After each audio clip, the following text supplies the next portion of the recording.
Bienvenidos al capítulo 2, en donde estaremos viendo cómo se arma la computadora.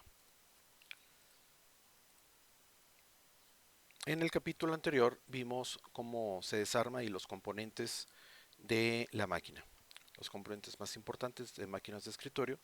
Ahora estaremos viendo un video sobre cómo se arma. Este video, que es el punto 2111, estaremos explicando cómo se integra, cómo se arma la computadora, para lo cual te pido que veas este video otra vez si necesitas eh, activar los subtítulos en español para que veas este video.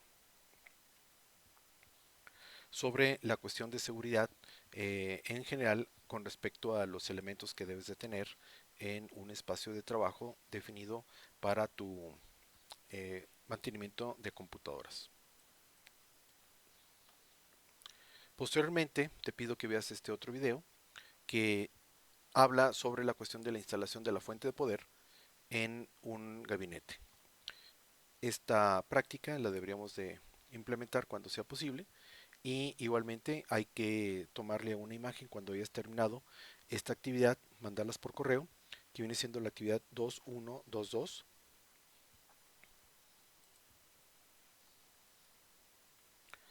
Enseguida se hablará sobre la selección del gabinete y los ventiladores.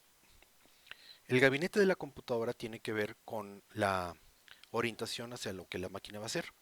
El tamaño es la parte más evidente y en este caso vamos a escoger una computadora, o sea, un gabinete de mayor o menor tamaño en función de los elementos que querramos hacerlo. Los elementos más básicos, más pequeños, se da en aquellas computadoras en donde está todo integrado. Y si ese es el sentido, bueno, pues ahí no habría, digamos, un gabinete, porque este tipo de máquinas como tal no son muy fáciles que puedas adquirir los componentes como tal.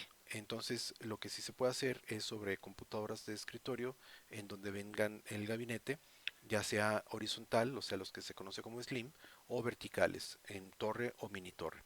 La fuente de alimentación va a estar en función de estas dimensiones y también de la naturaleza de la motherboard que le vas a colocar. Lo más probable es de que vayas a colocar una motherboard moderna, entonces hay que pedirla que tenga esta fuente de poder tanto con la potencia como con los conectores. Regularmente viene integrado la fuente de poder con el gabinete. El aspecto también es algo que en muchas ocasiones se tiene que cuidar porque las dimensiones en donde se va a colocar también son determinadas en muchas de las ocasiones y los LEDs que van a tener las máquinas muchas ocasiones nos pueden ayudar a indicarnos cómo está operando. Hay gabinetes que son sumamente llamativos, seguramente que los has visto, en donde tienen luces y tienen eh, una serie de formas pues muy transparentes, muy llamativas para ver el motherboard por dentro. Esto evidentemente no tiene nada que ver con el desempeño de la máquina, solamente es por gusto. Lo que sí es muy importante es la ventilación para que esta máquina pues esté operando de forma adecuada. Vimos anteriormente la importancia de esta ventilación porque de otra forma puedes acortar su vida útil o inclusive tener un fallo. El factor de forma que tú tienes que considerar cuando vas a comprar una computadora, o sea, un espacio en donde vas a colocarlo en el gabinete, tiene que ver con todo esto, ¿no? Tiene que ver con el tamaño del gabinete, en el espacio en donde lo vas a colocar, es decir, el chasis, la velocidad del ventilador, que también tiene que ver con la naturaleza de los elementos que va a tener.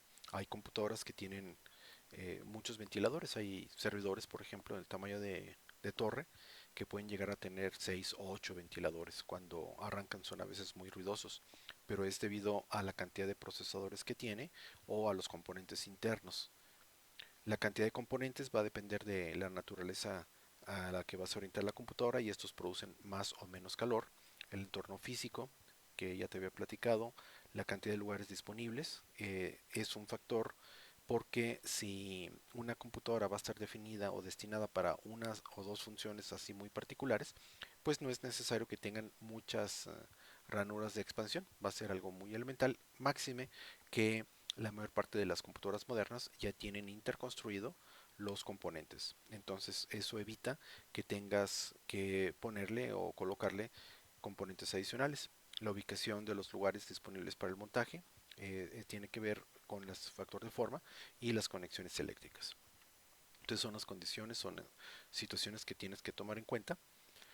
Esos son los detalles para escoger la fuente de alimentación. Ya lo habíamos platicado, que tiene que ver con el tipo de motherboard, el voltaje requerido, que para lo que va a estar destinado, aunque pues las fuentes de poder ya vienen acondicionadas evidentemente para los motherboards, es decir, no hay que hacer muchas ocasiones ningún tipo de adaptación, solamente que seguir el estándar y con eso es suficiente para que opere convenientemente.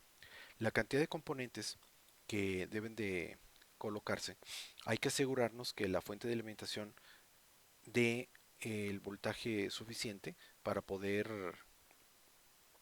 admitir a todos los componentes que vayamos a tener y a un 25% más por aquello de la extensión de componentes que le pudiéramos agregar, entonces es conveniente que la fuente de poder esté sobrada. De otra forma, se puede calentar y la vida útil también se va a cortar. Entonces tiene que ver con la potencia, el wattaje, ¿no? Los tipos de componentes hay que asegurarnos que la fuente de alimentación proporcione los voltajes correctos, que como te decía ya es estándar, y el tipo de gabinete en función de la naturaleza hacia donde lo vas a colocar.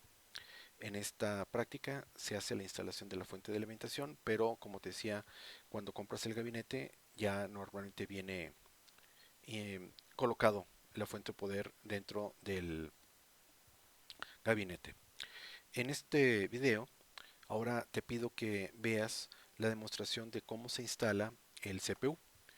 En este video lo que vas a observar es cómo se inserta un microprocesador en lo que viene siendo el motherboard, se distingue, se ubica el pin 1, se orienta, se coloca dentro de lo que viene siendo el motherboard, dentro de un espacio particular que tiene, y pues eso es básicamente lo que hay que hacer. Pareciera muy sencillo, pero hay que tener mucho cuidado con esto debido a que tiene cuatro posiciones el microprocesador de colocarse, y si se hace cualquiera de las tres erróneas, pues puedes dañarlo, y los microprocesores no son nada baratos, entonces hay que tener mucho cuidado en ese sentido. Más sin embargo, si sigues las instrucciones no vas a tener ningún inconveniente, es bastante fácil. Hay que desarrollar esta actividad, la 2132, igualmente tomarle una imagen cuando la termines y mandarla. Esta demostración te pido que pongas mucha atención porque es la instalación de lo que viene siendo la RAM en el motherboard. Aquí también hay que tener el cuidado de la orientación. Hay una ranura en la parte del medio de lo que viene siendo las tarjetas de memoria y tiene una sola forma de entrar. Hay que hacerlo con los cuidados antiestáticos adecuados y te pido que revises con mucho detenimiento este video porque es de las actividades que le podemos dar a las computadoras como lo que viene siendo la ampliación de memoria. Explica cómo quitarlo, cómo ponerlo. Te pido que le pongas atención a este video. Una actividad sobre la manera de la colocación de la memoria es la actividad 2134.